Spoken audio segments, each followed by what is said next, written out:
ایک اندھیری رات، سمندر کی گہرائیوں میں ایک ایسا منظر جسے سن کر دل کانپ اٹھتا ہے۔ ایک نبی، تنہائی اور ایک ایسی آزمائش جو انسانی برداشت سے باہر محسوس ہوتی ہے۔ یہ قصہ ہے حضرت یونس علیہ السلام کا۔ حضرت یونس علیہ السلام اللہ کے برگزیدہ نبیوں میں سے تھے، جنہیں نینوا کی قوم کی طرف بھیجا گیا۔ وہ اپنی قوم کو بار بار اللہ کی طرف بلاتے، انہیں شرک چھوڑنے اور سچائی کو اپنانے کی تلقین کرتے، مگر ان کی قوم نے ان کی باتوں کو نظر انداز کیا، انکار کیا اور مسلسل نافرمانی میں مبتلا رہی۔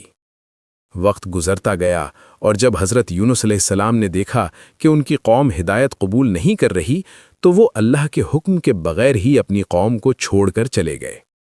یہ ایک ایسا قدم تھا جو ایک نبی کے شایان شان نہیں تھا، مگر یہ بھی اللہ کی حکمت کا حصہ تھا تاکہ ایک عظیم سبق دنیا کے سامنے آئے۔ وہ ایک کشتی میں سوار ہو گئے جو سمندر کی طرف روانہ ہوئی۔ ابتدا میں سب کچھ معمول کے مطابق تھا، مگر اچانک سمندر میں طوفان اٹھ کھڑا ہوا، لہریں بلند ہونے لگیں، کشتی ہچکولے کھانے لگی اور مسافروں کو اپنی جان کا خطرہ محسوس ہونے لگا۔ اس وقت کشتی کے لوگوں نے فیصلہ کیا کہ کسی ایک شخص کو سمندر میں پھینکنا ہوگا تاکہ کشتی ہلکی ہو جائے۔ قرآن دازی کی گئی اور حیرت کی بات یہ کہ نام حضرت یونس علیہ السلام کا نکلا۔ دوبارہ قرآ ڈالا گیا، پھر بھی وہی نام آیا، تیسری بار بھی یہی ہوا۔ یہ اللہ کا فیصلہ تھا۔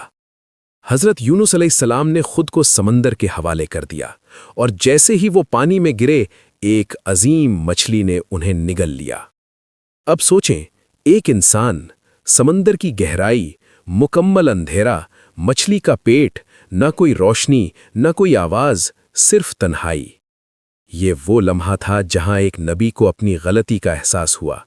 انہوں نے فوراً اللہ کی طرف رجوع کیا اور وہ مشہور دعا پڑھی جو قیامت تک کے انسانوں کے لیے امید بن گئی۔ لا الہ الا انت سبحانک انی کنت من الظالمین۔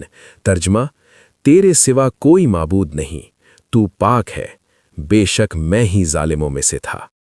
یہ دعا نہ صرف توبہ تھی بلکہ مکمل عاجزی اور اللہ کے سامنے سر جھکانے کا اظہار تھا۔ قرآن مجید میں اللہ تعالیٰ فرماتے ہیں کہ اگر حضرت یونس علیہ السلام تسبیح کرنے والوں میں سے نہ ہوتے تو وہ قیامت تک مچھلی کے پیٹ میں رہتے۔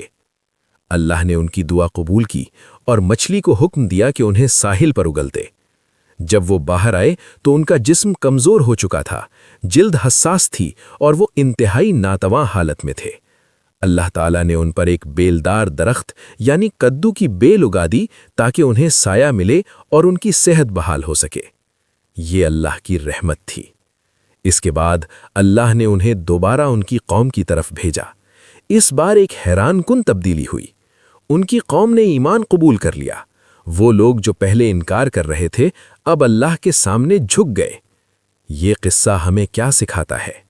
یہ ہمیں سکھاتا ہے کہ اللہ کی طرف رجوع کرنے میں کبھی دیر نہیں ہوتی، چاہے حالات کتنے ہی تاریک کیوں نہ ہوں۔ اگر دل سے توبہ کی جائے تو اللہ ضرور راستہ نکالتا ہے۔ یہ ہمیں صبر، عاجزی اور اللہ پر مکمل بھروسہ سکھاتا ہے، اور سب سے بڑھ کر یہ ہمیں یہ یقین دلاتا ہے کہ اندھیروں کے بعد روشنی ضرور آتی ہے۔